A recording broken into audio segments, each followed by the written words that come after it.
a film for 13 weeks in Krakow, where it really happened, with Auschwitz 45 minutes down the road, where it certainly happened.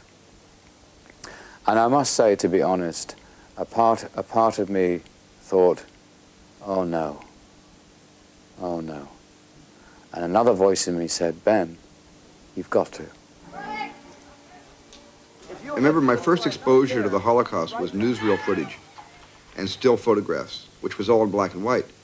Because they were all in black and white, I never had a color reference to the Holocaust. It never made sense to me to imagine it in color. Because every documentary I saw, you know, Shadows and Fog, and, you know, and Mein Kampf, and The Rise and Fall of the Third Reich, and The Twisted Cross, and all the early documentaries and archival films that were shown were always in black and white. So I never had an image of that period. Even World War II, beyond the Holocaust, just fighting, you know, dogfights and you know, the landing at D-Day on Normandy. I mean, all these are in black and white, so I don't have a color reference for that, and I felt it would be dishonest, and almost, it would be too Hollywood to shoot the picture in color, especially with this subject. I made the picture really for those of us who don't want to remember, for those of us who don't really care to look back because we have our troubles of our own in this century, in this era. And I made it for all the people who don't look back. And because we don't look back, we don't learn. Because we don't learn, these things tend to continue happening. And I made it for my parents, who were Orthodox Jews, who raised me as an Orthodox Jew in the very beginning of my life. And I made it for my grandparents. I made it for the witnesses and the Schindler survivors. And I made it for a lot of reasons and for a lot of different people.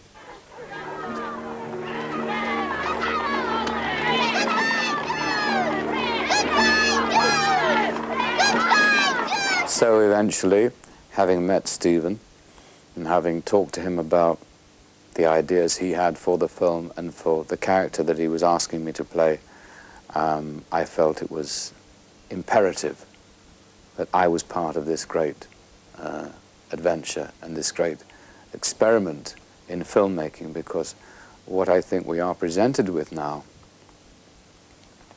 is a step forward in filmmaking. There has been no other film like this. And to be in a film that is pushing forward the art of cinema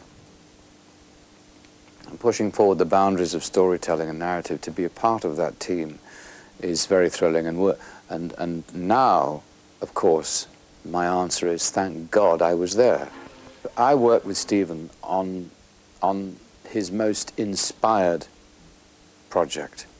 And I was with a man who was, it's the difference between sitting in the cockpit of an airplane with the pilot when he's landing at London Airport and walking on the moon for the first time with an astronaut.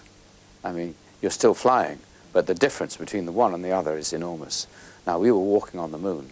We were with somebody who was immensely fired up, charged with passion, love,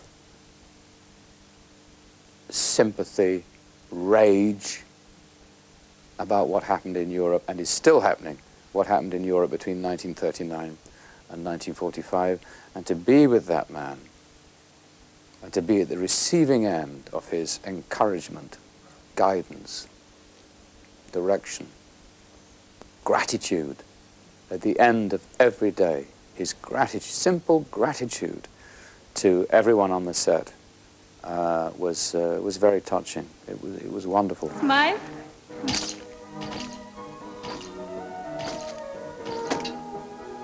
I mean, the great thing about Schindler as a character, and Stern, I think, recognized this, was that he was apolitical, he was amoral, he really had no feelings for the Jews one way or the other. But in the context of the times, that was extraordinary. I mean, to be a member of the Nazi Party and to not hate the Jews was strange. And I think that strangeness was the first thing that Stern noticed. And it's sort of like he had a man with a clean slate, and from there he could sort of gently push him toward making this list. Once you handed your script to Spielberg, did he still alter a lot of that, or did it remain as such? No, I mean, he shot the script and then some, meaning he shot the script as it was written, which is easy for me to say. What that means is that he reinterpreted it visually, which is no small feat.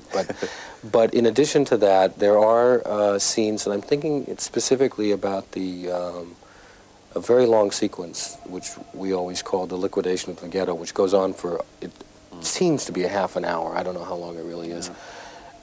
In which he basically staged the action as if it were really happening and filmed it as if he and his crew was a news crew. Yeah. So that gets a feeling of reality. And that was perhaps hinted at the script, but he fleshed it out in a terrific way.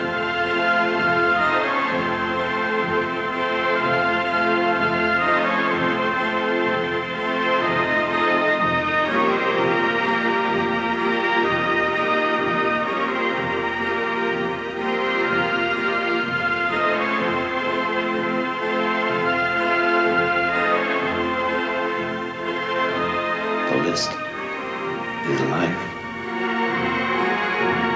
I love stories about, I love stories that entertain. I love stories that sort of take you away from the real world and put you in my own world in my control. I love that. I'm a control freak as a filmmaker. Most filmmakers are. But my personal side, discusses the Holocaust in Bosnia and the AIDS epidemic and healthcare and everything you can imagine people talk about around coffee, with their friends. And I've just never used that side of my life in my films. So simply with Schindler's List, I drew from a side of myself I know very well to explore this subject, as opposed to the side that I've been exercising over the last 20 years making films that are rather entertaining films.